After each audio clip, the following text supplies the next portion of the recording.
Nay, nakapag-enroll na pala si Crisanto sa college. Makakapag-aral na siya? Oo anak. Sinamahan namin kanina para makita niya yung eskwelahang papasukan niya at para makabisan niya na rin ang magiging biyahe. Ako kaya, kailan po kaya ako makakapag-enroll ulit? Gusto ko na rin po kasi mag-aral Ay, pasensya ka na anak. Hindi gaano malakas ang tindahan ngayon kaya hindi pa namin kayo kayang pag-aralin ng sabay. Siguro, ituloy mo na lang yung trabaho mo sa warehouse. Kung hihinto ka kasi sa trabaho, baka lalo tayong magipit. Alam mo namang yung sahod mo lang ang pinagkukunan natin ng mga bayarin sa bahay. Dahil yung kita namin sa negosyo, nakalaan para sa pag-aaral ni Crisanto, pati na rin sa puhunan. Sa tingin niyo po ba mag-aaral ng mabuti si Crisanto? Nung high school nga siya, ang dami niyang violations sa eskwelahang pinasukan namin Lagi nga siyang pinapatawag sa principal's office, di ba? Matagal na yon anak. Kaya nga siyang napili namin pag-aralin para matuto pa siya. Dahil gusto namin matutunan niyang tumayo sa sarili niyang mga paa at para matutunan din niya na patakbuhin ang negosyo natin balang araw. Ako po, ano pong plano niyo sa akin? Siyempre, ikaw ang tutulong sa kapatid mo. Ikaw ang gagabay sa kanya kapag kailangan kanya. Ikaw ang magiging katuwang niya. Kaya bilang panganay, gawin mo kung ano ang nararapat. Ikaw na muna magtatrabaho. Tutal, kaya mo naman na. Ay, ano pa nga ba? Taon 2009, Lingayen, Pangasinan. Hindi maiwasang malungkot ni Danica sa naging usapan nila ng ina habang tinutulungan niya ito sa paghahalo ng mga sangkap. Gumagawa kasi yun ng ube at leche flan para isama sa kanilang mga paninda bukas. Pero dahil sa mga sinabi ng kanyang ina, parang nawalan tuloy siya ng gana. Hindi nagtagal, nagpaalam na siyang may gagawin sa kanyang kwarto at itinigil na niya ang pagtulong sa kusina.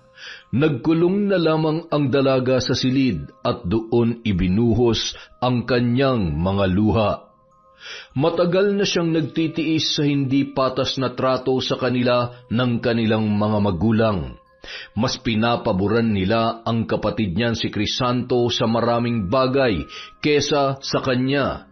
Nauunawaan niya naman na siya ang panganay, siya ang mas matanda, kaya mas malaki ang responsibilidad niya sa kanilang pamilya.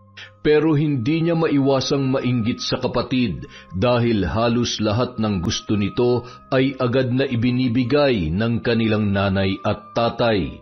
Kapag may hiningi ito, kahit mahal, gagawan nila ng paraan para maibigay kaagad. At kapag nakagawa yon ng kasalanan, mabilis nilang pinapatawad. Pero kapag siya, laging isinasantabi ng mga yon ang kanyang gusto. Lagi siyang sinasabihan na magtrabaho na lang daw ng mabuti para mabili niya ang kanyang gustuhin. Kapag siya ang humiling, ang daming dahilan at pahirapan bago yun ibigay. Sa tuwing siya rin ang nakakagawa ng pagkakamali, mabilis magalit ang mga yon na parabang sobrang laki ng kanyang kasalanan. Mas maiintindihan pa sana niya kung mabait ang lalaki, kaya ito ang mas binibigyan ng atensyon. Pero sa katunayan, masama ang ugali noon. May pagkahambog, palaaway at nagwawala kapag hindi na pagbibigyan. Sobrang layo ng kanilang ugali sa isa't isa. Kung ano ang ikinabuti at ikinasipag niya, ganun naman ang ikinasama at ikinatamad ng lalaki. Kalalaki pa naman nitong tao, pero ganun yun kumilos at magsalita. Walang silbi, nakaasa lang sa magulang, mahilig magyabang kahit hindi naman pinaghirapan ang mga bagay na kanyang pag-aari, at hindi rin maganda ang opinyon dito ng ibang tao. Sa kabila ng lahat, yun pa rin ang mas pinapaboran ng kanilang mga magulang. Kaya naman, hindi niya maiwasang magtanim ng hinanakit sa kanyang dibdib. Pero sa huli, pinipilit na lang niyang intindihin at tanggapin ang sitwasyon. Siya na lang ang laging nagpapaubaya para hindi na lumaki pa ang gulo sa kanilang bahay. Kinabukasan, mag-isang nakaupo si Danica sa parke. Hinihintay niya ang kaibigang si Jomari dahil doon daw sila magkikita. May lalakarin kasi yung papeles at nais noong magpasama sa kanya. Habang naghihintay, may nahagip ang kanyang paningin sa di kalayuan. Umagaw sa kanyang pansin ang isang matandang babaeng nakatayo sa may poste. Hindi niya maiwasang magulat at kilabutan nang masilayan ang anyo noon. Malalim ang mga mata ng matanda at halos nakalubog na, pero halatang nakatitig pa rin sa kanya. May matalim yung ngiti sa mga labi na lubhang nakakakilabot tingnan. Pero ang mas sumindak sa kanya ay ang ahas na gumagapang sa leeg noon. Ilang sandali pa, dumating na rin si Jomari. Napalingon siya rito nang humarang na ito sa kanyang harapan at bumati. Nalito tuloy siya ng bahagya. Napabati siya ng matipid at sinubukan muling silipin ang matanda sa kinatatayuan noon. Pero laking gulat niya dahil wala na roon ang naturang babae. Mabilis naglaho. Nagtaka pa ang lalaki kung sino ang tinitingnan niya at napakaseryoso raw ng mukha ni Danica. Ngumiti na lamang siya rito at wala nang nagawa kundi ibaling ang kanyang atensyon. Kumusta naman kayo rito? Ayun, wala pa ring bago. Si Crisanto pa rin ang paborito ni nanay at tatay. Ano? Yung gagong pasaway na yun? Hindi pa pala nagbabago yun? Wala naman nagbago sa kanya mula pagkabata eh. Tsaka, huwag ka nang umasa na magbabago pa yon. Alam mo, kung ako lang ang kapatid nun, hindi uubra sa akin yun. Siguradong titino yun kapag natikman niyang kamao ko araw-araw. Ikaw naman, lagi namang suntukan na nasa isip mo eh. Hindi ka pa ba kontento nung magkasuntukan kayo dati? Bakit ako makukontento? Kung kinakailangan makipagsuntukan ako sa kanya ng paulit-ulit hanggang sa tumino ang utak niya, gagawin ko. Hayaan mo na. Ilang beses ko na rin siyang sinabihan at pinaliwanagan, pero lagi niyang minamasama ang mga sinasabi ko sa kanya. Ngayon, parang nawawalan na rin ako ng ganang gabayan pa siya gaya ng laging binibilin sa akin ni na tatay. Hinahayaan ko na lang siya magkamali sa sarili niya mga gawi sa buhay para pagdating ng karma, doon niya malalaman ang lahat-lahat. Ba't mo pa hihintayin ng karma niya kung pwede namang ikaw ang magbigay nun? Ikaw talaga? Puro na lang away ang nasa isip mo. Hindi ako pala away gaya mo, no? Oo, galit ako sa kapatid ko pero hindi ko kaya manakit gaya ng ginagawa mo sa mga pinsan mo. E di, lalo lang ako napasama na tatay. Alam mo nang siyang paborito nun eh. Tapos sasaktan ko pa siya. Kung sa bagay, tama ka. Nako, halika na nga. Alis na tayo at baka abutan pa tayo ng mahabang pila dun sa lakad ko. Siya nga pala, Jomari. May gusto sana akong sabihin sa'yo. Ano yun? Kanina kasi, may nakita ko dyan sa bandang likod mo. Ha? Ano? Saan? Doon sa may poste, may nakita akong matandang babae. Malalim yung mga mata niya, nakakatakot yung ngiti. Tapos parang meron siyang ahas sa balikat niya. Seryoso? Yun talaga nakita mo? Oo, bakit? Saka, bakit ganyan ang reaksyon mo? Kilala mo ba yung matandang yon? Hindi lang kilala. Kinatatakutan namin siyang lahat. Grabe naman yon. Ano bang meron sa kanya? Multo ba yon? Siguro hindi mo pa alam ang tungkol dito dahil hindi ka naman mahilig sa mga kwentong nakakatakot. Pero kahit nung pambata ako, usap-usapan na yung matandang may malalim na mata na nagpapakita sa mga piling tao. Ang tawag sa kanya rito, Esperanza. Walang nakakaalam kung saan siya nakatira, kung taga rito ba siya o kung dayo. Basta, ang alam ng marami noon, nagpapakita siya sa mga taong may tinatagong hinanakit sa dibdib o may matinding galit na pinagdadaanan. Madalas tinutukso raw niya ang mga biktima para mag-isip sila ng masama sa kanilang kaaway at mapilitang kunin ang kanyang serbisyo na barangin ang mga yun. Ano? Totoo ba yun? Yan ang kwento sa akin ng nanay ko, pero nakapagtataka lang. Sobrang tagal na ng kwentong yun eh. Bata pa ako nung huli kong marinig ang pangalan niya. Ang alam ko, matagal na siyang hindi nagpapakita. Akala nga namin, natahimik na sa kung saang dimensyon eh. Kaya nakakagulat na nakita mo pala siya. Ibig sabihin ba niyan, may tinatago kang matinding galit sa puso mo? Ano pa nga ba? Napag-usapan na nga natin kanina tungkol dyan, diba? Naku, Danica, mag-iingat ka dahil sa oras na magpakita si Esperanza sa'yo, hindi ka niya titigilan hanggat hindi niya nakukuha ang gusto niya. Palalalimin niyang galit sa puso mo hanggang sa ikaw mismong humiling sa kanya na barangin ang kaaway mo para magamit niya ulit ang kanyang kapangyarihan. Ano bang dapat kong gawin para mawala siya sa buhay ko? Kung matatanggal mong hinanakit ngayon sa dibdib mo, mawawalan din siya ng kapit sa'yo. Ganon? Alam mo naman ang sitwasyon ko, diba? Imposibleng mawala ang galit dito sa puso ko, lalo na't araw-araw ko nabubwisit sa Crisanto na yan.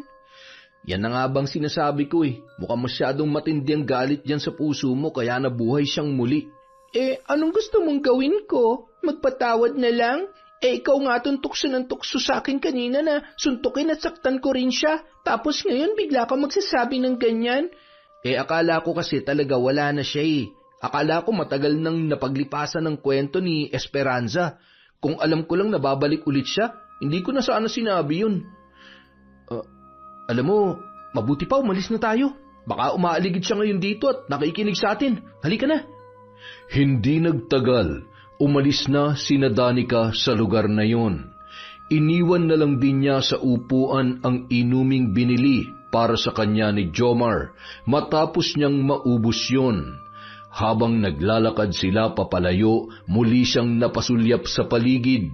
Sinubukan niyang hanapin ang mahiwagang matanda pero hindi niya na yon nahagilap pa. Araw ng linggo, walang pasok ang dalaga sa trabaho kaya hindi na muna siya bumangon ng maaga sa kanyang kama. Itinulog na lang muna niya ang lahat para makapagpahinga rin sa dami ng gawain na tinapos sa trabaho. Nang maisipan niyang bumangon ng tanghali, wala na ang kapatid sa bahay. Hindi niya alam kung saan yun nagpunta, kaya mag-isa na lang siyang kumilos sa kanilang bahay. Nagsaing, nagluto ng ulam at naglinis, gaya ng lagi niyang ginagawa tuwing maiiwan siya ng mag-isa. Ngunit pagsapit ng gabi, hindi niya inaasahan ang pangyayari. Kasamang umuwi ng kanilang magulang si Crisanto, akay-akay nila yon. Lasing na naman ang kanyang kapatid at may bakas pa ng suka sa kanyang damit. Pagkatapos nilang maihigayon sa sofa, sa kanya naman isinisi ng kanyang mga magulang ang nangyari. Ano ba naman yan, Danica? Bakit hindi mo binantayan ang kapatid mo? Niyaya tuloy makipag-inuman dun sa kabilang bayan. Ayan, napaaway pa. Kung hindi pa kami ni Gawiroong kanina, hindi namin malalaman na nandoon siya. Oo nga naman, Danica. Bakit hindi mo siya sinamahan? Nay naman, ano gusto niyong gawin ko? Samahan ko siya habang nagiinom siya? Tama ba yun? Tsaka, pahinga ko ngayong araw sa trabaho. Natural pagod na pagod ako kaya hindi ko na siya nabantayan. Pagising ko kanina wala na siya. Maaga siyang umalis dito Hindi ko naman kontrolado ang mga lakad niya. Ikaw ang nakatatandang kapatid. Responsibilidad mong bantayan at mawalan siya. Hindi sana mangyayari to kung hindi mo pinabayaan. Tay, hindi ako nagkulang sa pagbabantay at pagbabawal sa kanya. Lagi ko yung sinasabihan at alam niyo yan. Pero yung mga ginagawa niyang yan, desisyon niya yan. Saka nakikita niyo rin naman kung paano ko sagot-sagutin yan kapag nagkakausap kami. Tapos kinakampihan niyo pa. Mas matanda ka. Ikaw dapat ang nagpapakita ng magandang halimbawa. Paano ka gagayahin ng kapatid mo kung puro init din ang ulong inaatupag mo? Kaya siguro hindi ka sinusunod dahil pinapangunahan mo ng galit. Ikaw dapat ang umintindi sa kanya, hindi yung kapag galit ka na, pababayaan mo na lamang. Kapatid mo pa rin yan na dapat mong bantayan at alagaan. Tay naman, 24 na yan. Hindi na siya bata para bantayan o samahan pa sa lahat ng lakad niya. May sarili na siyang buhay at desisyon. At sa edad din niyang yan, hindi na dapat siya tinuturuan pa. Dapat alam niya ng tama at mali. Pero ano nangyari? Kinukonsinti niyo pa rin at pinag-aaral niyo pa talaga. Tingnan lang natin kung makakatagal yan ng isang semester. Baka nga hindi na umabot ng 1 taon yan sa eskwelang papasukan niya at magbarkada na naman gaya ng dati. Hindi ka namin pinalaki para maging ganyan, ha? Kahit ano pang gawin niya, dapat mo pa rin siyang disiplinahin. Kami ng nanay mo, busy kami. Nakatutok kami dun sa tindahan. Kaya hindi namin siya maasikaso araw-araw. Ikaw ang kapatid niya. Kayo ang magkasama. Sa'yo dapat nagmumula ang disiplina. Tay, naririnig niyo po bang sinasabi niyo? Ako pa talagang pagdidisiplinahin niyo dyan? Kayo magulang, kayo dapat ang gumagawa niyan. Sorry pero hindi ko na talaga kaya itong ginagawa nyo. Lagi nyo na lang akong pinagtutulungan. Ako na lang lagi lumalabas na masama rito sa bahay. Hoy! Danica! Saan ka pupunta? Hoy! Hindi na natiis ni Danica ang sinasabi ng kanyang mga magulang. Napilitan na siyang lumabas ng bahay at doon inilabas niya na rin ang kanyang luha. Sobrang lakas ng kanyang pag-iyak. Mabuti na lamang at wala ng tao sa paligid kaya wala nang nakakita o nakarinig sa kanya. Nang medyo makalayo na at nakahanap ng upuan, doon siya pumwesto at nagpatuloy sa pagtangis. Ngunit ilang sandali pa, bigla siyang nakaramdam ng malamig na kamay na humawak sa kanyang balikat. Bahagya siyang nagulat. Paglingon niya rito, nasilayan niyang muli ang matanda na may malalim na mga mata at malalim na ngiti. Si Esperanza. Nanigas ang katawan ni Danica sa takot pero agad siyang sinenyasan ng matanda na huwag maramdaman yun. Saka yun naglakad at umupo sa kanyang tabi. Huwag kang matakot, iha. Naiintindihan kong nararamdaman mo. Alam kong pinagdadaanan mo. Kaya sige lang, umiyak ka lang dyan. Ilabas mo lang ang iyong hinanakit at sama ng loob. Sino po kayo? Ako ang kaibigan ng lahat ng mga taong may matinding pinagdaraanan. Alam kong hindi pa tayo magkakilala, pero huwag kang mahihiyang magsabi sa akin kung ano ang dahilan ng iyong pagtatangis. Tutulungan kita sa abot ng aking makakaya. Hindi niyo ako matutulungan. Masyadong mabigat ang problema ko. Mas matutulungan kita kapag mas mabigat ang iyong problema. Kaya magsabi ka lamang sa akin, iha. Ano ba ang dahilan ng paglabas ng luha sa iyong mga mata? Sino nagpaiyak sa iyo? Sino ang nananakit sa iyo? Pasensya na po, pero wala po talaga akong ganang makipag-usap ngayon. Gusto ko po muna mapag-isa. Ikaw ang bahala, pero tandaan mo, hindi ako mawawala sa tabi mo. Kapag kailangan mo na ako, tawagin mo lamang ang pangalan ko at ako ay agad na darating. Hindi niya na sinagot pa ang sinabing yon ng matanda. Itinuloy na lang niya ang pag-iyak at saglit na pumikit. Pagdilat ng kanyang mga mata, nagulat siya dahil wala na ang matanda sa kanyang tabi. Nang lingunin niya ang paligid, wala rin siyang nakita na pwede noong daanan para mawala yun ng ganoon kabilis. Muli na namang ginapangan ng kilabot ang kanyang katawan, kaya kahit ayaw pa sana niyang umuwi, napilitan na siyang tumayo roon at naglakad papunta sa kanilang bahay. Hindi niya alam kung bakit bigla na lang siyang kinilabutan nung mga sandaling yun. Dahil doon, pansamantala niyang nakalimutan ang galit sa kanyang dibdib. Isang araw, maagang lumabas si Danica mula sa trabaho dahil half-day lang daw sila dulot ng holiday. Pero sa halip na umuwi, dumiretso siya sa kanilang tindahan sa bayan ng Lingayen at tumulong sa kanyang mga magulang sa pagtitinda. Pagdating doon, ang tatay bayani lang niya ang kanyang inabutan.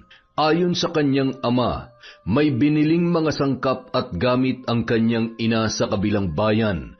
Kaya naman, habang nagbabantay sila at wala pang masyadong tao, hindi niya na napigilang itanong ang bumabagabag sa kanyang isipan.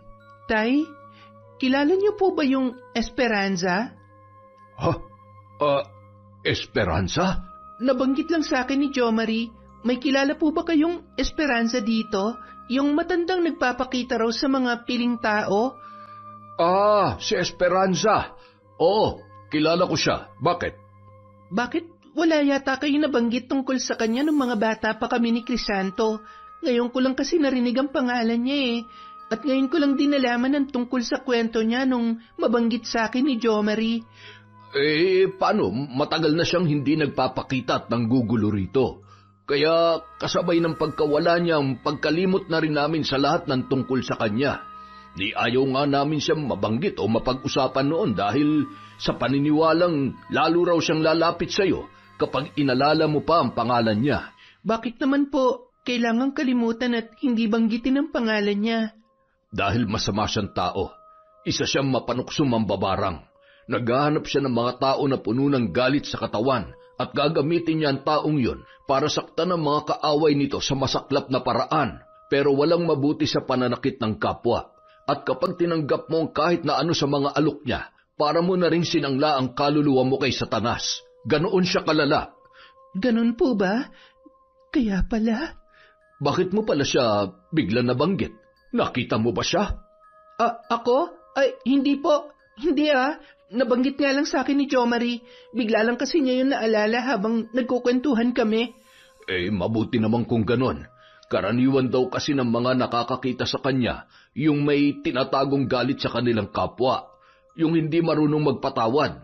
Yun ang ginagamit at tinutukso niya para mapasailalim sa kanyang kapangyarihan. Multo na lang po ba yung Esperanza na yon? O buhay pa?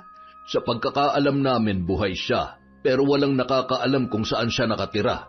May mga usap-usapan pa nga na nakakubli lang daw ang tahanan niya sa paligid. Hindi raw ito makikita ng pangkaraniwang mata. Ganon daw kalakas ang kanyang kapangyarihan. Kaya niya magbigay ng tagabulag sa mga taong ayaw niyang makakita sa kanya. Kaya po pala. Nakakatakot nga naman talaga siya kung ganon. Ay. Nakahinga ng maluwag si Danica. Mabuti na lang hindi nadulas ang kanyang dila. Hindi niya sinabi na totoong may itinatanim nga siyang matinding galit sa kanyang puso dahil sa patuloy na pagkampi ng mga ito sa kanyang kapatid na pasaway at masamaang ugali. Mukhang nagsisimula ng magbaga ang matagal niya ng kinikimkim sa kanyang dibdib, kaya muli nitong nagising ang nilalang na matagal nang nananahimik. At ang mas nakakatakot pa, hindi rin pala ito isang kaluluwa o elemento, gaya ng kumpirmasyon ng kanyang ama. Isa rin itong buhay na tao, kagaya nila, kaya lalo siyang kinilabutan, lalo na nang maalala ang gabi na nakausap niya yon. Isang gabi, naghahanda ng matulog si Danica dahil maaga pa ang pasok niya kinabukasan. Pagkatapos niyang makapagbihis ng pantulog, inayos na niya ang kanyang mga unan at kumot. Ngunit nang mapalingon siya sa bintana, laking gulat niya nang masilayan doon si Esperanza. Nakatayo sa labas ng bahay at matatanaw ang kalahati ng katawan noon na nakasilip sa kanya. Bahagyang nakamulagat ang malalim nitong mga mata at nakaguhit muli sa mga labi ang matatalim na ngiti. Hindi kinaya ni Danica ang takot. Agad niyang tinakpan ng kurtina ang mga bintana saka dali-daling lumabas ng kwarto. Kahit inaantok, napilitan siyang manatili ng ilang oras sa kanilang sala. Sinindihan niya lahat ng ilaw at binuksan din ang TV saka tinodo ang volume para lang mapaglabanan ang kanyang takot. Mag-isa lang siya sa bahay nung mga oras na yun, kaya wala siyang ibang malapitan. Habang nakikiramdam sa paligid, muli na naman siyang ginulat ng katok sa pinto. Nag-aalangan pa siyang buksan yun dahil baka ang matanda na naman ang magpakita sa kanya. Pero nang marinig ang sigaw ng kanyang kapatid, doon lang humupa ang kanyang takot at dali-dali yung binuksan. Nagulat si Danica nang makitang lasing na naman ng lalaki at pasuray-suray na pumasok sa pinto. Nagreklamo pa yon sa ingay ng bahay pati sa pagkakabukas ng lahat ng ilaw. Kaya hininaan niya ang TV at pinatay na rin ang ilaw sa kusina at banyo. Bakit ang ingay? Ano ba yan? Inaan mo nga yan? Ano ka ba? Huwag ka nga nagsisisigaw.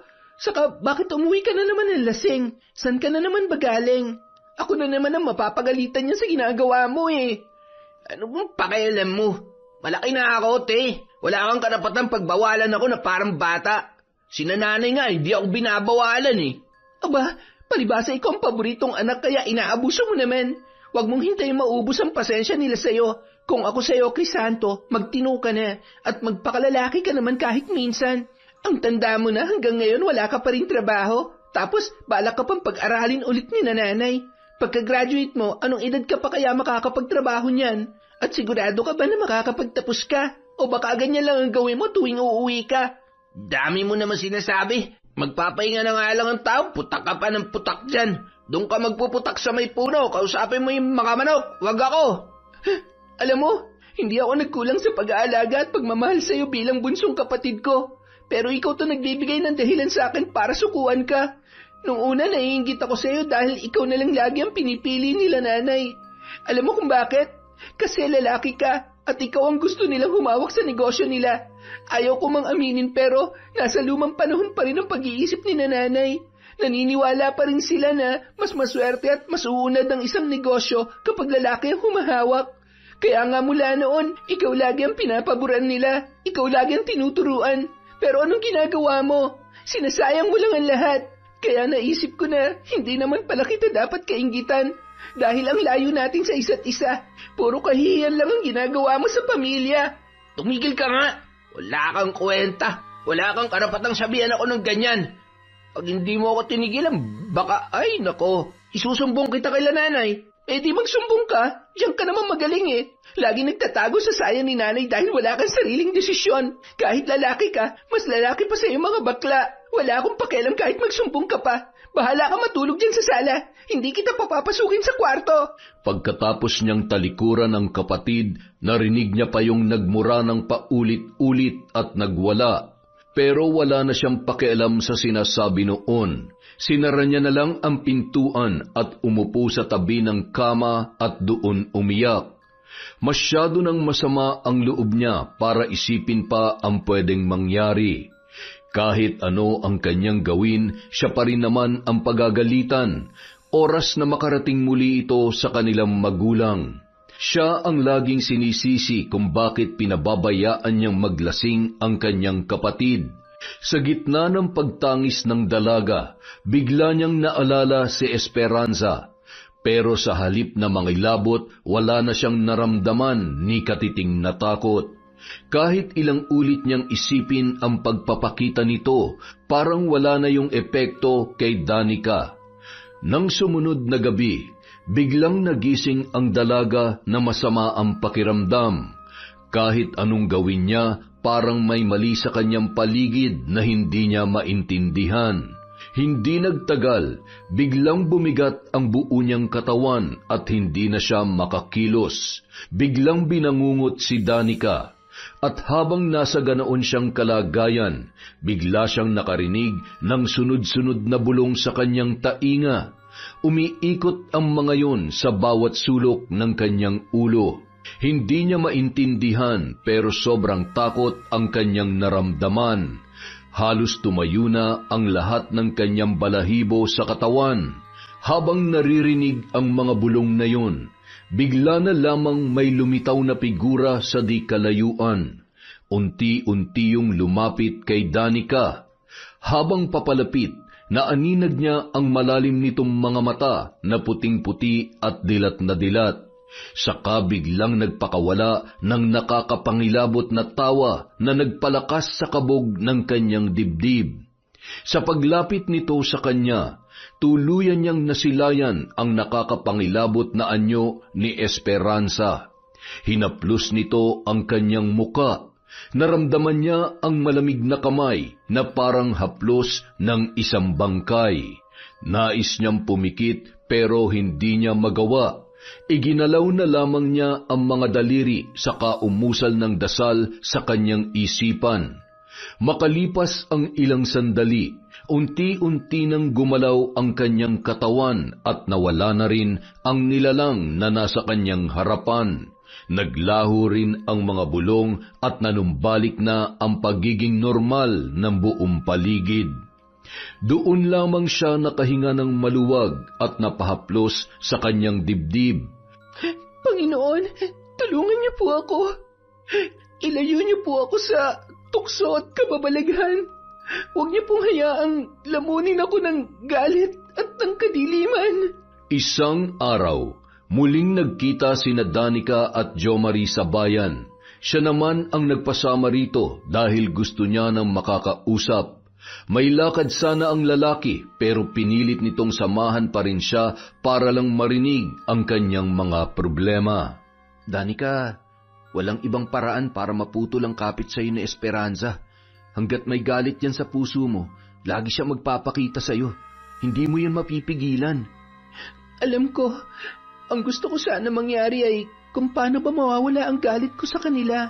Hindi ko na kasi kaya ang pagtrato sa akin ni Crisanto at sobrang bigat na rin sa akin ang ginagawang pagkonsinti ni nanay at tatay sa kanya.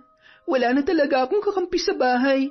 Araw-araw, umuuwi ako na naiilang, lalo na kapag nakikita ko na kinakausap nila na maayos si Crisanto kahit puro kalokohan lang ang ginagawa. Samantalang ako, lagi na lang sinisinghalan. Ang gusto ko lang naman ay maging patas ang turing nila sa amin. Tingin ko, ang paraan lang para mawala ang galit na yan ay subukan mong bumukod ng tirahan. Kapag wala ka na dyan sa bahay nyo, baka mas lumuwag ng isip mo. At kapag hindi ka na laging nakikita ng mga magulang mo, baka doon nila maisip ang halaga mo sa kanila. Kaya mo bang mawalay sa kanila?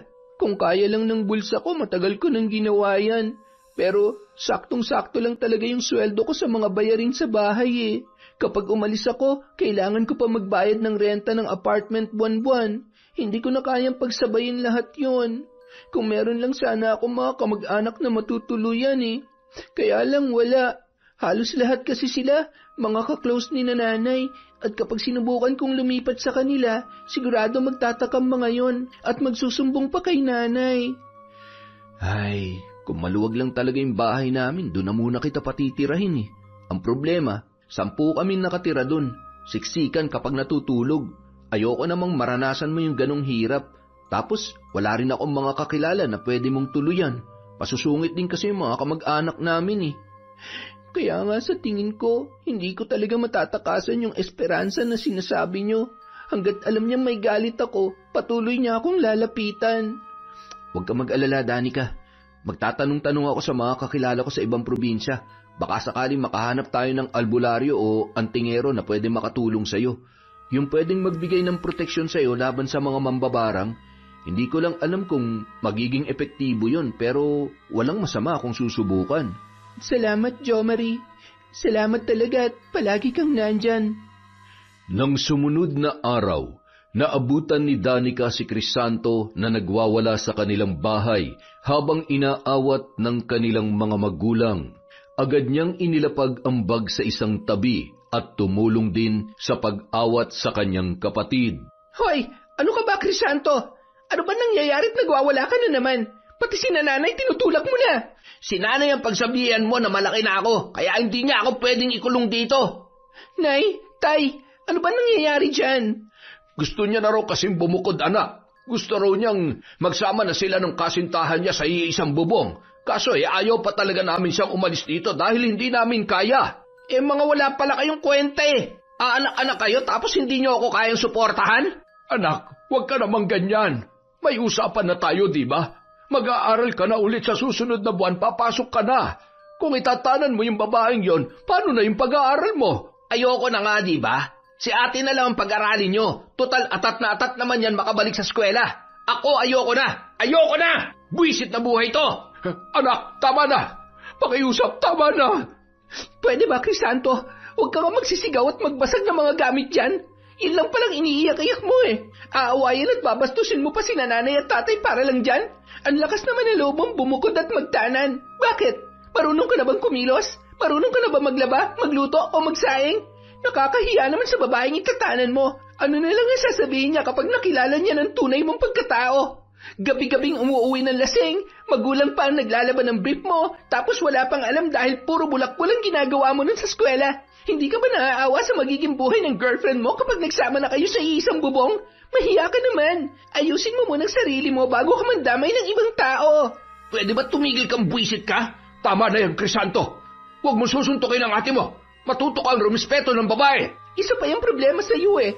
Kung ako nga na sarili mong kapatid, kaya mong suntukin. At kung sinanay rin na nagagawa mong itulak ng ganyan, paano pa kaya ang girlfriend mo?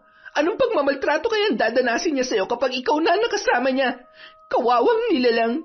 Hoy, huwag kang maggaling-galingan dito ah. Kung wala kang matinong sasabihin, umalis ka sa harapan ko. Mga walang kwenta kayong lahat. Crisanto! Crisanto! Saan ka pupunta? Pabayaan niyo na siya, Tay. Hayaan niyo siyang gawin ang gusto niya. Para kapag nagkamali siya, malaman niyang hinahanap niya. Ikaw naman kasi eh. Bakit kasi pinagsalitaan mo ng gano'n ang kapatid mo? Sana kinausap mo na lang na maayos. Naglayas tuloy. Talaga, Nay? Ako na naman na may kasalanan. Kayo na nga itong binabastos sa tinutulak-tulak niya. Kung hindi pa ako dumating, baka basag na lahat ng gamit natin dito. Gawain ba naman tinong tao yan? Kita niyo naman itong ginawa niya sa bahay. Daig pang dinaanan ng bagyo sa dami ng natumbang gamit. Baka nga hindi lang alak ang bisyo nun eh. Baka gumagamit na yun ng pinagbabawal na gamot. Tapos ipagtatanggol niyo pa rin sa halip na pagalitan para matuto. May punto naman ang nanay mo. Bakit kasi kailangan mo pa magsalita ng ganoon? Alam mo na nga mainit ang ulo ni Bunso ay sasabayan mo pa. Paano kanya igagalang kung palagi mo siyang gaganyanin? Tay, hanggang ngayon ba magbubulag-bulagan pa rin kayo? Harap-harapan niyo na kanyong sinisigawan at binabastos. Baka naman pwedeng pakinggan niyo ako kahit ngayon lang. Kung hindi ko siya sasabihan ng ganon, paano niya malalaman na mali ang ginagawa niya? Huwag naman sana ganyan, Tay. Sa inyong mga magulang dapat nagsisimula ang disiplina. Totoo naman ang sinabi ko ah. Talaga namang hindi pa kayang tumayo ni Crisanto sa sarili niyang mga paa tapos magtatanan siya ng babae. Hindi naman sa ayaw ko. Inaalala ko lang din yung babae pag nagkataon. Ayokong kamuhian niya rin ang kapatid ko kapag nalaman niya ang tunay na ugali ni Crisanto. Kahit na, sa susunod, kahit anong dabog o sigaw ng kapatid mo, manahimik ka na lang. Kunin mo loob niya para makinig siya sa'yo. Huwag mo sabayan ang init ng ulo niya para hindi kayo nag-aaway. Kung hindi niyo babaguhin yan, huwag na kayong umasa na matututo pa siya. Sana lang hindi niyo pagsisihan ang ginagawa niyong pag-spoil sa kanya. Ayoko na lang po magsalita. Bahala kayo. Gawin niyo kung anong gusto niyo. Sa labis na sama ng loob, nagkulong na lang sa kwarto si Danica at muling umiyak ng tahimik. Hindi niya na kinakaya ang mga nangyayari sa kanilang bahay. Hindi niya na alam kung saan siya lulugar. At habang tumatangis, bigla niyang naramdaman ang malakas na ihip ng hangin mula sa bintana. Parang may ibinubulong yon sa kanyang tainga. Paglingon niya sa bintana, napamulat siya sa gulat na masilayan muli si Esperanza sa loob ng kanilang bakuran. Nakangisi yun, malaki ang pagkakabuka ng mga mata at matalim ang pagkakatitig sa kanya. Muling napapikit ang dalaga at tinapik ng mga palad ang kanyang muka. Isang gabi, naabutan ni Danica si Crisanto. Nagluluto yon ng pritong itlog. Sumaglit siya sa kanyang kwarto para magbihis ng pambahay. Sa kanyang paglabas, nilapitan niya ang kanyang kapatid. Kahit labag sa kalooban, sinubukan pa rin niyang sundin ang payo ng mga magulang na kunin ang loob nito sa mahinahong pananalita. Sa pagbabaka sakali na lumambot pa ang puso nito sa kanya. Crisanto, galit ka pa ba sa akin? Anong problema mo? Gusto lang sana kitang makausap tungkol dun sa nangyari nung nakaraan. Gusto ko sana humingi ng sorry sa'yo kasi may mga nasabi akong masasakit na salita. Pasensya ka na ha. Pagod lang ang ate mo nung oras na yon. Pero payag naman akong bumukod ka. Kung sa ganung paraan mo gustong matuto, sino ba naman ako para pigilan ka, di ba? Basta kaya lang nila nanay. Tsaka gusto ko lang tanungin kung kaya mo na ba talaga? O baka nape-pressure ka lang sa kanya? Ang gusto ko lang din naman, pag-isipan mo na mabuti ang mga desisyon mo sa buhay para hindi ka magsisi sa huli. Yun lang naman ang sakin. Hindi ko kailangan ng payo mo. Malaki na ako. Kaya ko magdesisyon sa sarili ko. Naiintindihan ko, pero sana naman Huwag mo nang sisigawan ulit ng ganun si nanay at tatay. Tumatanda na sila, Crisanto. Hindi habang panahon kasama natin sila. Kaya sana, habang nandito pa sila, mahalin mo rin sila para hindi masayang yung pagmamahal nila sa'yo. Ayoko na yung ginagawa nila sa akin. Gusto ko nang bumukod at mamuhay mag-isa. Lalo lang akong walang nalalaman dahil kinukulong nila ako dito lagi. Yun naman pala eh. Kung yan ang gusto mo, kausapin mo sila ng maayos. Sabihin mo sa kanila na gusto mo nang bumukod para masubukan ang kakayahan at kapalaran mo. Papayag naman ang mga yon. Basta sincere ka at hindi mo sila pagdadabugan. Tutulungan ka pa rin naman nila. Pati na rin ako, kahit nasa malayo ka. Kaya sana, mapatawad mo na ako. Patawarin mo na si ate please. Magbati na tayo at tutulungan kitang kausapin si nanay tungkol dyan. Nang sa ganon, makabukod ka na rin sa lalong madaling panahon. Ano, gusto mo ba? Ayoko magpaawa gaya ng ginagawa mo. Hindi ko rin kailangan ng tulong mo. Wala sa inyo makakaintindi kung anong gusto kong gawin sa buhay ko. Kikilos ako mag-isa. Ayoko nang binabawalan at sinasabihan ko anong dapat kong gawin. Pero, Crisanto... Iwan mo na nga ako. Lalo lang ako napabadrip pag nakikita kita eh. Alis na! Napayuko na lamang si Danica para itago ang pagpatak ng kanyang mga luha. Hindi na siya nakapagsalita. Tumalikod na lamang ang babae at nagbalik sa kanyang kwarto. Pagpasok doon, biglang sumidhi na naman ang galit sa kanyang dibdib. Parang gusto niyang balikan ang kanyang kapatid at sigawan para makaganti man lang sa ugaling ipinakita nito. Pero pilit niyang pinigilan ang kanyang sarili. Ayaw na niyang madatnan pa sila ng mga magulang na nag-aaway. Lalo lang siyang masasaktan kapag nakitang kinampihan na naman ng mga ito ang lalaki kesa sa kanya. Isang araw, pasado 4:00 ng hapon, break time ni Danica sa trabaho. Naisipan niya mag-CR bago lumabas para magmerienda. Pagpasok pa lang niya sa loob ng cubicle, biglang umuga ang pintuan. Napalingon siya sa paligid. Nagulat na masilayan si Esperanza na nakasilip sa taas habang kinakalabog ang pinto. Matalim na naman ang pagkakatitig sa kanya ng matandang babae. Hindi na kinaya ni Danica ang naramdamang takot. Napaupo siya sa inidoro kahit hindi pa nakakapagbaba ng pantalon. Saka umiyak ng tahimik habang tinatakpan ng mga palad ang kanyang muka. Muli siyang umusal ng dasal sa kanyang isip habang naririnig sa kanyang tainga ang nakakapangilabot na bulong ng matanda. Kung wala pang taong dumating roon para mag-CR din, hindi na niya alam kung gaano siya katagal mananatiling magmumukmuk doon. Habang tumatagal, ramdam niyang palakas ng palakas ang kapit ni Esperansang mambabarang sa kanya. Dahil sa mga nangyayari sa kanilang buhay, lalo ring tumitindi ang galit at hinanakit sa kanyang dibdib. Mas dumalas na rin ang pagpapakita ng matandang babae kay Danica. Kung dati sumusulpot lang yun sa labas ng bahay at sa kanyang panaginip, ngayon nagpapakita na rin yun, maging sa pampublikong lugar, pati na rin sa kanyang trabaho. Nawawala na siya sa focus at hindi na rin makatrabaho ng maayos.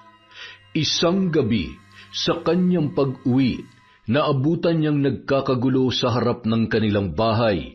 May mga lalaking pilit pinagtutulungan si Crisanto habang ang nanay Sonia niya at tatay Bayani naman ay panayang awat. Agad siyang tumakbo para pigilan ang mga yon, pero bago pa siya tuluyang makalapit, isang eksena ang muntik nang nagpahinto sa pagtibok ng kanyang puso. Naglabas ng patalim ang isa sa mga kaaway ng kanyang kapatid. Sasaksakin na dapat ito, pero biglang humarang ang kanyang ina, kaya doon tumama ang patalim. Nagulat ang lahat. Pati siya ay nanlambot ang mga tuhod nang makita kung paano bumagsak ang nanay Sonia niya matapos yung masaksak. Ang tatay Bayani naman niya ay humagulgol na lamang ng iyak habang yakap-yakap ang kanyang asawa. Nang tuluyan na siyang makalapit, doon pa lamang naawat ng mga barangay tanod ang grupo. Si Sonia agad ang kanyang nilapitan at hindi rin napigilan ang mapaluha. Hindi nagtagal, biglang bumagsak ang kanyang tatay habang hawak-hawak ang kanyang dibdib. Hindi nito kinaya ang mga pangyayari kaya inatake yun sa puso. Umalingaw-ngaw ang sigaw ni Danica sa buong paligid habang patuloy silang pinagkakaguluhan ng kanilang mga kapitbahay. Si Crisanto naman nasa isang tabi lamang, nakatingin pero hindi makalapit sa kanyang mga magulang. Parang nakukonsensya yon pero ayaw ring magpakita ng malasakit o pagmamahal sa kanyang pamilya. Makalipas ang ilang oras, pinuntahan ni Jomari si Danica sa ospital kung saan isinugod ang tatay nito. Wala pa ring malay si Bayani at kasalukuyang nakakonfine habang nasa tabi sila at nagbabantay. Danica, ano nangyari? Inatake si tatay, tapos si nanay. Wala na siya. Nasa morgue na si nanay. Ano? Bakit? Ano ba nangyari? May inutangan palang grupo si Crisanto na pinambili niya raw ng cellphone at tablet nung nakaraang taon. Akala ko naman, nabili lang niya yon kasi sabi niya inipon daw niya yung mga binibigay sa kanya ni na tatay. Galing pala sa utang lahat yon. Kanina pinuntahan siya ng grupo, sinisingil na siya. Nang laban kaya naglabas ng padalim yung isa, kaso si nanay ang nasaksak. Ano? Diyos ko naman, bakit nagawa ni Crisanto yon? Bakit niya kailangan mangutang? Ano pa bang aasahan mo sa lalaking yon? Ang hindi ko na matanggap, hanggang sa huling hininga ni nanay, si Crisanto pa rin ang iniisip niya. Umabot sa puntong iniharang niya ang sarili niya para saluhin yung saksak. Hindi ko matanggap kung bakit kailangan pang gawin ni nanay yun. Teka, nasa na ngayon yung kapatid mo? Hindi ko alam at wala akong pakialam. Niayaw ko siya makita. Baka kung ano lang ang magawa ko sa kanya dahil sa kanya wala na si nanay. Tapos critical pa ang lagay ni tatay. Kasalanan niyang lahat ng to. Hayaan mo, hindi naman magtatagal yun. Siguradong magpapakita rin yun sa atin. Pero hanggang sa maiburol si Sonia sa kanilang bahay, walang Crisantong nagpakita sa kanila. 5 araw lang dapat ibuburol ang kanilang ina, pero humiling si Bayani na nung sandaling yon ay magaling na maghintay pa ng 2 araw para sa pagdating ng kanyang anak. Baka raw kasi nagpapalamig lang yon ng ulo dahil sa mga nangyari. Pero hanggang sa maihatid sa huling hantungan si Sonia, hindi pa rin nagpakita ang kanilang anak. Hindi man lang nun dinalaw ang kanilang ina na nagligtas sa kanya. Kaya naman, naging sukdulan ang galit ni Danica. Hindi niya na napigilan ang pagbugso ng kanyang damdamin sa kanyang kapatid. Napakasama mo, Crisanto. Isinusumpa kita. Dahil sa'yo wala na si nanay tapos hindi ka man lang nagpapakita. Hayop ka. Wala kang konsensya. Wala kang kwenta. Hindi napigilang umiyak ng dalaga sa harap ng puntod ng kanyang ina. Ilang araw na rin ang lumipas mula ng mailibing yon. Tuwing lalabas siya sa trabaho, doon siya unang dumidiretso. Wala siyang ibang ginawa kundi umiyak at magalit. Hindi niya maintindihan kung bakit kailangan niyong saluhin ng kanilang ina. Napahamak yon dahil sa pagliligtas sa paborito niyang anak na wala nang idinulot sa kanilang buhay kundi perwisyo. Pagkauwi sa bahay, lahat ng gamit ng kapatid ay itinapon ni Danica sa basurahan. Wala siyang itinira, pati mga damit noon. Sa sobrang galit, binuhusan niya pa ng langis ang mga yon saka sinilaban ng apoy para masunog at wala nang matira pang bakas. Habang namumugto ang mga mata ni Danica sa kakaiyak, bigla na naman siyang nakarinig ng bulong mula sa labas. Kahit bulong lang yon, para sa kanya, sobrang lakas Narinig ng kanyang tainga. Napilitan siyang lumabas ng bahay. Mula sa di kalayuan, nasilayan niyang muli si Esperanza. Ngunit imbis na matakot, natagpuan niya ang sarili na lumalakad papalapit doon. Habang naglalakad, diretso niya lamang tinititigan ang matanda. Labag man sa kanyang kalooban na sumama nung una, pero masyado nang malalim ang kanyang galit sa kanyang kapatid. Kaya kung anuman ang alukin ng matanda, parang hindi na niya nakikita ang sarili na matatanggihan pa yon. Nakapag-isip-isip ka na ba? Gusto mo na bang parusahan ang kapatid mo? Sabihin niyo nga sa akin, paano niyo ako matutulungan?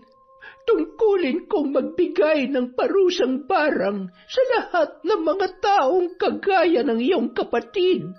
Sa kanila ko ginagamit ang aking kapangyarihan. Masama man sa paningin ng iba, pero ang hindi nila naiisip ay mas masama pa rin ang mga gumagawa ng krimen sa paligid. Hindi nila alam kung gaano nakarami ang aking natulungan at nabigyan ng hustisya dahil sa parusang ipinataw ko sa mga tunay na gumagawa ng kasamaan sa mundong ito. Paano niyo paparusahan ng kapatid ko? Hindi na nga siya nagpakita sa amin mula nung masaksak si nanay. Hindi ko na alam kung saan siya nagpunta. Baka nakakalimutan mo na mambabarang ako, iha. Nasa akin lahat ng kapangyarihan para mabigyan siya ng parusa kahit saan pa siya magtago. Nasa iyo na lang kung papayag ka o magmamatigas pa rin. Hayaan mo na lang bang patuloy na magtago ang iyong kapatid nang hindi man lang hinaharap ang lahat ng kanyang kasalanan? Pues, kayo nang bahala sa kanya. Isinusuko ko na siya sa inyo. Kung pwede lang, mula ngayon tigilan niyo na ako. Hindi pa pwede, iha. Nais mo na kitang isama sa aking tahanan para makita mo rin ang proseso kung paano ako magbigay ng parusa. Tahanan? Pagkahinto nila sa paglalakad, nagulat na lamang si Danica sa kanyang nakita. Isang luma at maliit na bahay ang kanyang natunghayan sa gitna ng kakahuyan. Gawa yun sa kahoy, may maliit na bakuran sa gilid at may malaking puno sa bandang kaliwa na may kakaibang disenyo. Ngayon lang siya nakakita ng ganoong uri ng puno. Hindi maipaliwanag ni Danica ang itsura noon, basta kakaiba at napakalaki. Ha? May bahay pala rito? Akala ko bakanting lote lang to na matagal nang hindi natatayuan ng kahit anong gusali. Puro mga damo lang to noon na. Gaya nga ng mga narinig mong kwento tungkol sa akin. Walang nakakaalam kung saan ako nakatira dahil ikinukubli ko ito sa paningin ng lahat. Ang hinahayaan ko lang makapasok at makakita rito ay ang mga taong aking tinutulungan, kagaya mo. Bukod sa mambabarang, ano pa po ba talaga kayo? Buhay ka pa ba? Multo ka na lang ba na nakikita ko? Hindi ako multo, iha. Buhay na buhay ako. Kita mo itong manikang ito. Ito ang ginagamit ko para magpakita sa iyo. Ipinapakita nito sa iyong isip ang aking diwa upang maghatid ng mensahe at tulungan kang mapabilis ang iyong desisyon. Mga sinaunang mambabarang lang ang may ganitong kakayahan. Ano tong mga nasa loob ng bahay mo? Yan ang aking mga kagamitan sa pambabarang. Narito ang bote na lalagyan ng mga hayop at insektong ginagamit kong kasangkapan. At narito naman ang mga lumang libro, kandila, manika, karayom at ang mga kahoy na aking ginagamit sa ritual at proseso. Sa sumunod na mga tagpo, biglang nagulat si Danica sa nilalang na kanyang nakita sa likuran.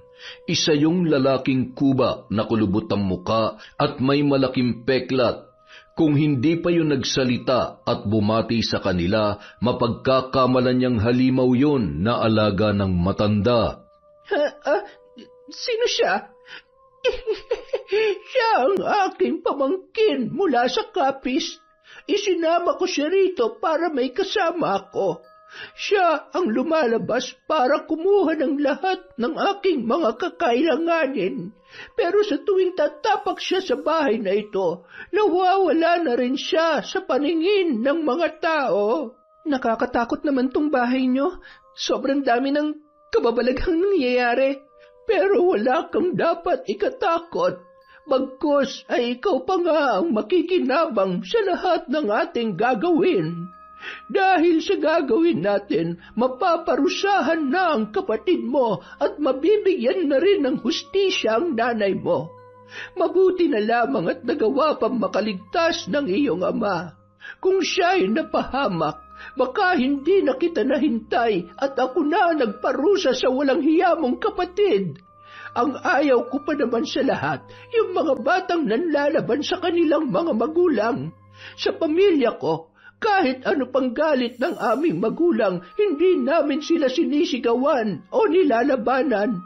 Ginagalang namin sila at minamahal. Kahit nagmula kami sa angkan ng mga sinaunang mambabarang, mataas ang respeto namin sa mga taong nagluwal sa amin sa mundo. Pero kasalanan din naman yun ng mga magulang ko. Kung hindi lang sana nila in-spoil o binaybi si Crisanto, hindi sana yung lalaking hambog. Ayan, yan ang gusto ko. Pairalin mo lang ang iyong galit. May karapatan kang magalit sa mga taong katulad niya.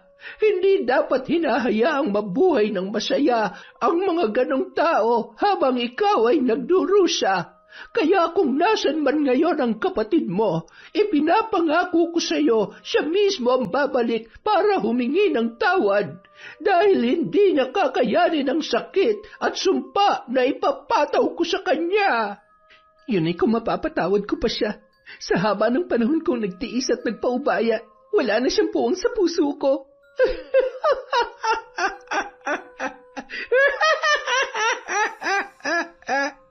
Pagsapit ng kabilugan ng buwan, ipinakita sa kanya ni Esperanza ang espesyal na parusa na ipapataw nito kay Crisanto. Wala man ang lalaki, mabuti na lang may litrato siya nito sa kanyang pitaka. Isang family picture nila yon, 7 taon na ang nakalilipas. Pinunit ng matanda ang litrato at ang piraso lang ni Crisanto ang kanyang kinuha.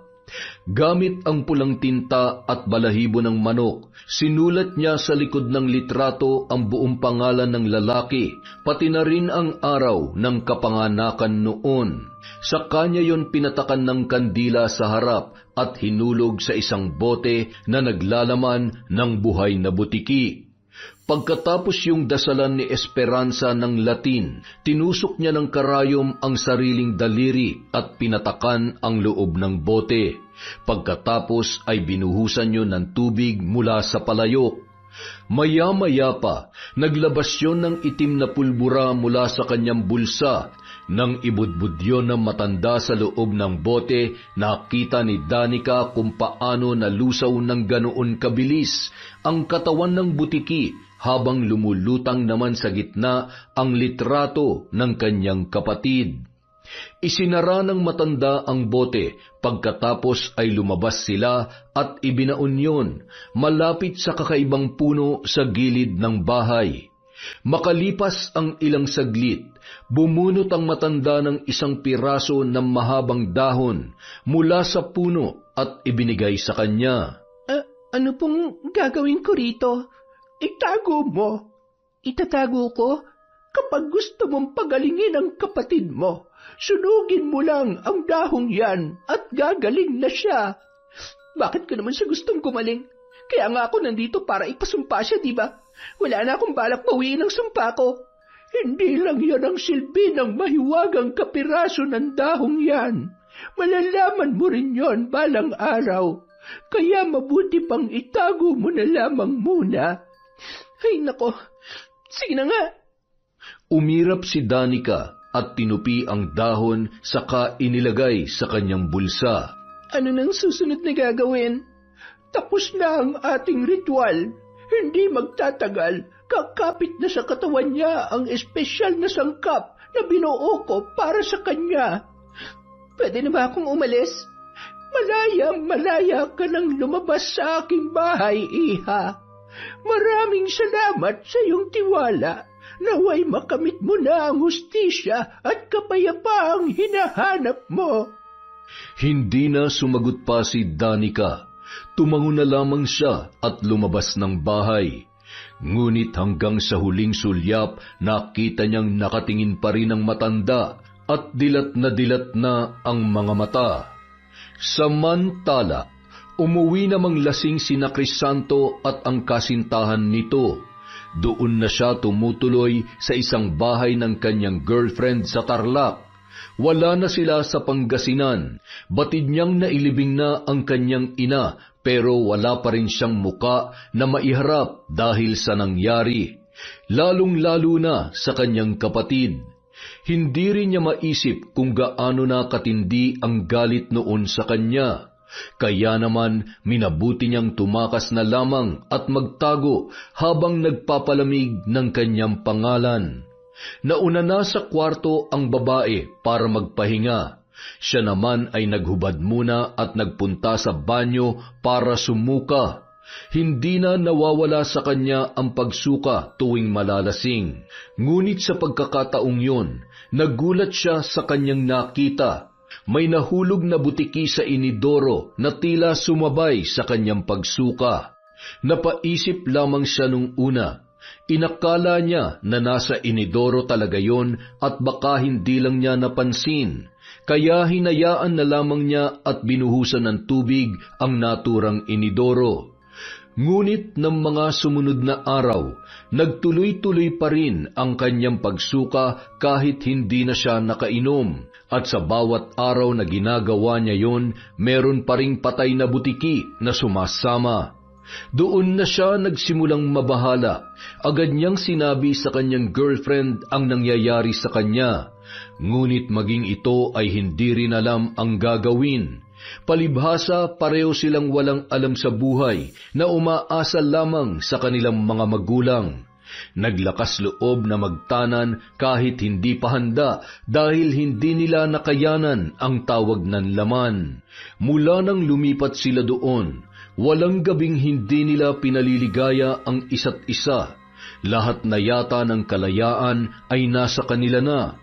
Pero ngayon, may kakaibang nangyayari sa kanya na hindi niya maipaliwanag. Habang tumatagal, palalayon ng palala. Bukod sa pagsusuka, nagkakaroon na rin ng patay na butiki ang kanyang dumi. Kapag umiihi, sobrang init sa pakiramdam na para siyang pinapatakan ng sabaw ng kandila. Ngunit pilit pa ring binabaliwala ni Crisanto ang lahat. Kahit ang dami na niyang nararamdamang kakaiba ay hindi pa rin niya naisipang magpagamot o magtanong-tanong man lamang. Natatakot kasi siya sa pwedeng malaman. Ayaw niyang marinig na may kinalaman dito ang mga nagawa niyang kasalanan. Hanggang isang araw, nagulat na lamang ang babae nang masilayan siya sa kama. Bigla na lang kasing pumayat ang kanyang katawan. Lawlaw na ang kanyang balat, litaw na ang mga buto, at lumalim din ang kanyang mga mata. Hindi na makatayo, dala ng sobrang panghihina dahil inaapoy na siya ng lagnat. Ang tanging nagagawa na lamang ni Crisanto ay umungol at umiyak. Isang gabi, napasigaw na lamang ang kanyang kasintahan, dala ng sobrang sindak. Makalipas ang 5 buwan, masaya na sa kanyang buhay si Danica. Bukod sa napromote siya sa kanyang trabaho, siya na rin ang paboritong anak ng kanyang ama. Mula nang makarecover ito sa sakit, humingi yun ng tawad sa kanya, pati na rin sa hindi patas na turing nila ng asawa sa kanilang dalawa ni Crisanto.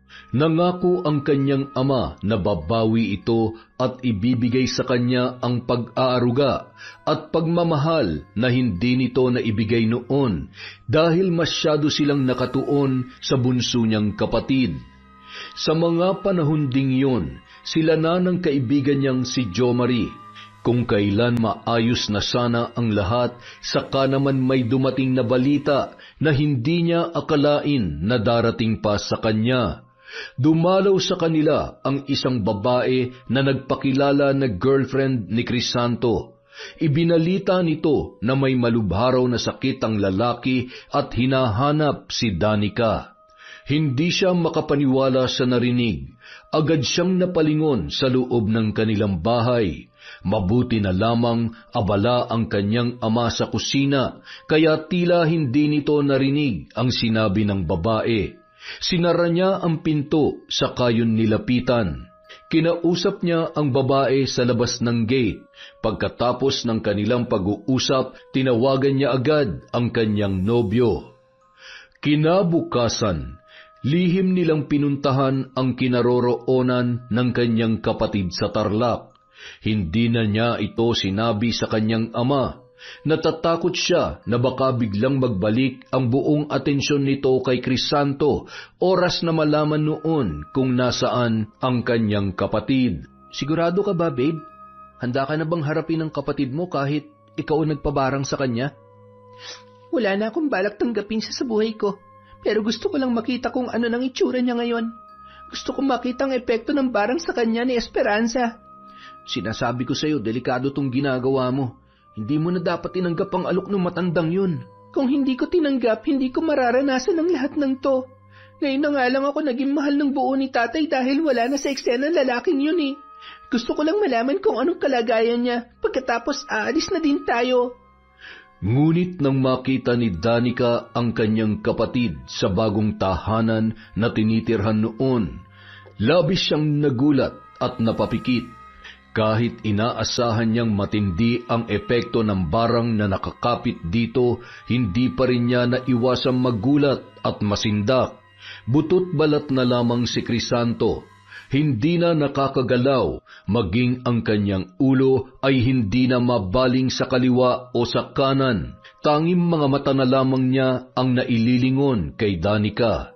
Maging si Jomari ay nalungkot nang makita si Crisanto. Hindi niya kinaya ang awa at napalabas na lamang sa kwarto. Si Danica na lamang ang naiwan para kausapin ang kanyang kapatid. Ngunit sa kabila ng lahat, hindi niya akalaing makakapagsalita pa ang lalaki. Nagulat siya nang biglayong bumati sa gasgas at hirap na pagsasalita. Ate, buti at dumating ka. Salamat. Kita mo ang nangyari sa'yo? Ikaw may kagagawan yan. Ate, alam ko, ikaw ang may gawa nito. Alam ko na, pinarurusahan mo ako. Ano bang sinasabi mo? Alam kong, parusa ito na ipinataw mo sa akin. Kung sakaling sa akin nga galing yan, ano naman ang gagawin mo? Ate, gusto kong humingi ng tawad. Patawad, ate. Sorry.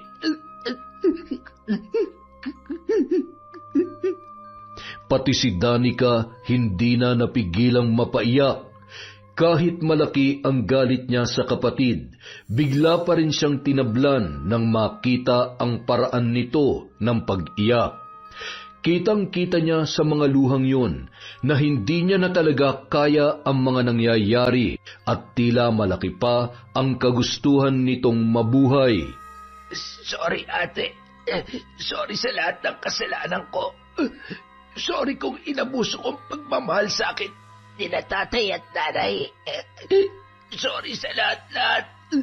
Alam ko mahirap, pero sana mapatawad mo pa ako. Hindi ka man lang dumalaw sa burol ni nanay. Hanggang sa mailibing siya, wala ka. Siya nagligtas sa buhay mo. Siyang dahilan kung bakit hanggang ngayon nandito ka pa rin sa mundo. Alam ko, ate, nung mga panahong nakaratay ako dito, lagi ako nagdarasal. Pinagdarasal ko si nanay. Paulit-ulit din akong humingi ng tawad sa kanya, pati sa Diyos. Alam ko mabigat ang kasalanan ko sa inyo, ate, pero Parang ayoko pa mamatay.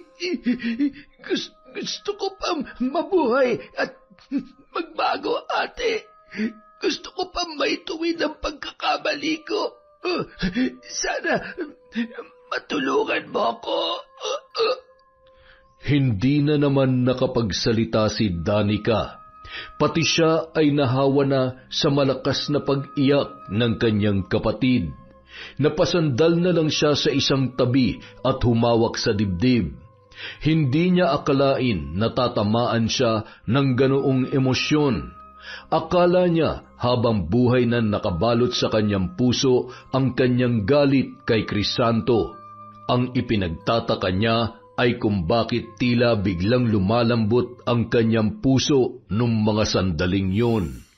Sa huli, matapos ang mahabang pag-iisip, nagdesisyon si Danica na bawiin ang sumpa. Kinuha niya sa kanyang bag ang nakatuping dahon na ibinigay ng matanda, sa kanya yun sinunog sa likod ng bahay. Makalipas lang ang ilang araw, unti-unti nang nagbalik sa normal si Crisanto. Bigla na lamang yung gumaling. Dahil doon, isinama niya na yun pauwi. Tuwang-tuwa rin ang kanilang tatay bayani nang masilayan ang kanyang bunsong kapatid. Pero sa pagkakataong yun, muli yung nangako na magiging pantay na ang turing sa kanilang dalawa at wala nang lalamang sa kanyang pagmamahal. Ngunit sa pag-aakala ni Danica na tapos na ang lahat, nagulat siya sa biglaang nangyari. Habang naliligo, bigla na lamang may lumabas na insekto sa inidoro, at paglingon niya sa maliit na bintana sa itaas, laking gulat niya nang makitang nakasilip muli ang dilat na mga mata ni Esperanza. Napasigaw siya sa takot at napalabas ng banyo kahit hindi pa tapos magbanlaw ng kanyang katawan. Mula nung araw na yun, sunod-sunod na muli ang pagpapakita sa kanya ng matanda, sa trabaho, sa pampublikong lugar, sa paligid ng kanilang bahay at maging sa pagtulog niya ay dinadalaw siya nito sa kanyang panaginip. At sa bawat pagtulog niya, tila nagtatangkayong lukubin siya at paslangin. Isang gabi, muli niya itong napanaginipan. Nasa loob daw siya ng kabaong na punong-puno ng mga insekto, at habang pinagpipiestahan siya ng mga yun, dumungaw raw ang matanda sa kanya na maladyablo na ang muka.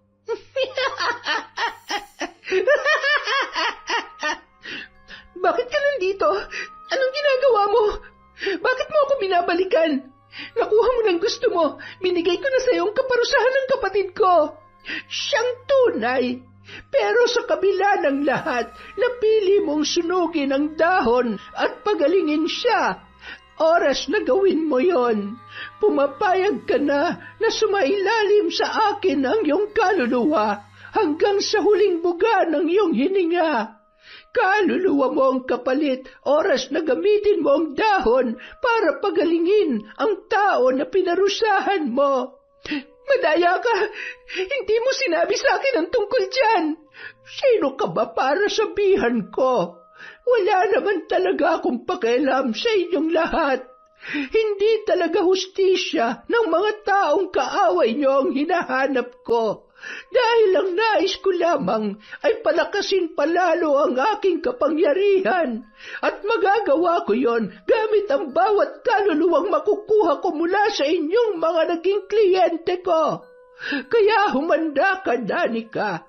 Araw-araw, oras-oras, at gabi-gabi mo akong makikita hanggang sa mabaliw ka at kitlin ng sarili mong buhay. Sa ganoong paraan ka lang tuluyang makakabayad sa akin sa ginawa ko para sa iyo.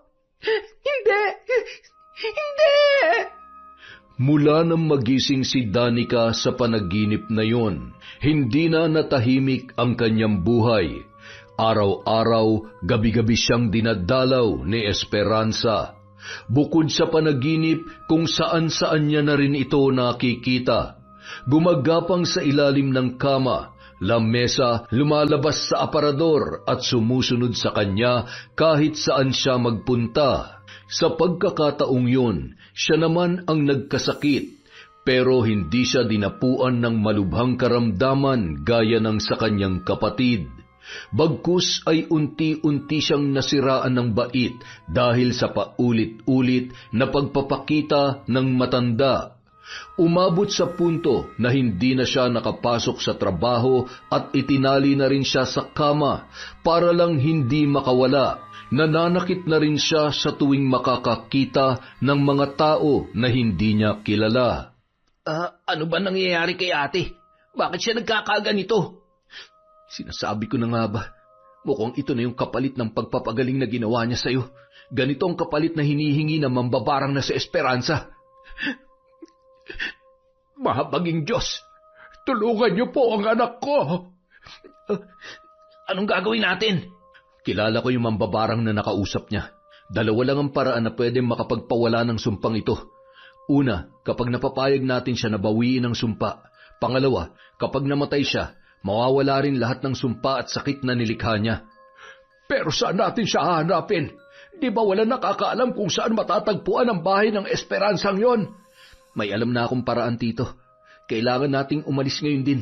Pupunta tayo sa probinsya namin sa Batangas. May susunduin tayo ron. Nung araw ding yun, sinundo nila ang kakilalang antingero ng kanyang mga ninuno. Bagamat wala na yung kakayahan para labanan ang kapangyarihan ng mambabarang, may alam siyang paraan para tanggalin ang tagabulag o engkantasyon na nagmumula sa mga yon. Gumagana lang yun sa mga bagay at sa mga lugar, hindi yun pwedeng gamitin sa tao. Sumama sa kanila ang antingero, dala-dala ang lahat ng kanyang mga kagamitan, kabilang na ang makapangyarihang mutya ng mata ng buwaya. Yon ang ginamit nila para makita kung saan nakakubli ang tirahan ng matanda. Inabot sila ng ilang araw bago natagpuan yon. Doon lang pala nila makikita sa gitna ng abandonadong lote na pinamahayan na ng matataas na damo. At sa gabing yun, naging madugo at mapangahas ang takbo ng mga pangyayari. Sunod-sunod ang sigawang naganap, pati na ang nanggigigil na boses ni Crisanto. Kinabukasan, nagbalik na sa dating katinuan si Danica. Hindi siya makapaniwala. Nang lapitan siya ng kapatid, lalo siyang nagulat sa ipinahayag noon. Napatay ko yung mambabarang na gumawa sa'yo nito, ate. Ano? Napatay mo? Paano? Mahabang kwento pero nakagawa kami ng paraan para matuntun siya. At sa sobrang galit ko, hindi ko na napigilan ang sarili ko. Bakit mo ginawa yun, Crisanto? Buti hindi ka napahamak. Handa akong gawin ang lahat para sa'yo, ate. Wala na yung sumpa. Patay na siya. At yung kasamahan naman niyang pangit, nakakulong na sa barangay. Ligtas ka na, ate. Ligtas na tayong lahat. Ginawa mo yun para sa akin? Sa pagkakataong ito, nakapatay ako ng tao. Pero wala akong pinagsisisihan sa ginawa ko. Ipinapangako ko rin na ito na ang magiging huling kasalanan ko. Pwede na tayo magsimula ulit, ate. Tayong tatlo nila tatay at ni Bebe Jomari mo. Salamat, Crisanto. Maraming salamat. Nung araw na yun, doon palang naging ganap ang kasiyahan sa buhay ni Danica at ng kanyang pamilya. Marami silang natutunan dahil sa nangyaring yun. Si Crisanto natutong wag nang maging hambog at samantalahin ang pagmamahal ng kanyang magulang. Si Danica naman natutunang magpatawad at hindi kailanman magiging solusyon ang permanenteng galit sa kanyang dibdib. Habang si Tatay Bayani naman natutunan ang kahalagahan ng pantay na pagmamahal para sa mga anak upang wala sa kanila ang maging makasarili, mayabang at masamang tao. Yun! Isa na namang malupit na kwento mula sa kwentong Enteng. Hindi po dapat natin ini-spoil ang mga bata.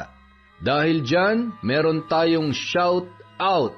Simulan po natin kay Mary Jewel Estrada. Hi kay Manisan Mamot Mapadtaya. Shout out po kay Mel Santarita, kay Francia Camilla, kay Liza Banyaga, kay Michelle Enghug, John Michael Enghug, Raven Baloro, Neil John Solana, Ob Masangkay Tundo from Nanet Rosal. Hi po kay Shauma TV, kay Nengneng. Hello din po kay Teresita Reyes. Sa Amamang Pang and Santos family from Jackie Demilian. Hi po kay Yolanda Malinis, kay Danilo Astor, kay Jay Camacho, kay Irene Aquino Agno na nasa Brunei from Sariaya, Quezon. Hey, hi din po kay D. Delicious. Hi po kay Gemstone Claro, kay Johnny Rojas, kay Luz Aclaro, kay Josie Aniban, kay Kim Bara, shout out kay Sally Roldan, kay Yasmin Bautista, kay Sydney Crosswind, hi kay Jocelyn Nazareno, kay Nida Pangilinan from Pampanga, kay Betty Velasco, Jobel Baldonasa, kay Noemi Garcia Pabunan, kay Joy Aniban, hi po kay Jenny May Madriaga, kay Zairand Lapuhapo, kay Alma Mihay, kay Chris Ann Seneta, hello din po kay Mirna Alfaro, kay Miss Hot Vampire, hi din po kay Hannah Maylin Segundo, kay Evelyn Santos, kay Ness, shout out po kay Tom Galindez, kay Len TV2, kay Virginia Pontillas, Mayumi Cañete, Angelina Ignacio, kay Miss Dairen, kay May Oliero, kay Eileen, hello din po kay Beth Mercado, kay Baby Dang Cordero, kay Shara Marie Hipulan, kay Ruby 41 SG, kay Jerlyn Arbado, kay Riza Alberca, kay Jingjing De Castro, Jackie Nabarosa, hi po kay Dylen Serinas from Azucena, Serinas, shout out po kay Miss Maura, kay Ernie Jolingo, kay Emma Gaper, kay Sam Escobar, kay Billy Ray, Jenny May at Ray Buendia from Lucy Buendia. Shout out po kay Cherry Mukbanger ASMR, kay Charlene Gumansing, kay Marian Garcia, kay May Peña, kay Sofia Moralio, kay Ami Viray, kay Yana Marie Respicio, kay Regan Machico, Jang Nancy, hi po kay Jade Creo, kay Liza Agodo, kay Elsa Havina, kay Maria Jeline Canto, Pamela Allen, shout out po kay Norsen TV, kay Richard Rivera, Hayashi Megan, Estelita Bagares, Angeline Asnilo, at kay Heli Borja. Merry Christmas po sa inyong lahat. Last upload po siguro natin to before mag-Christmas.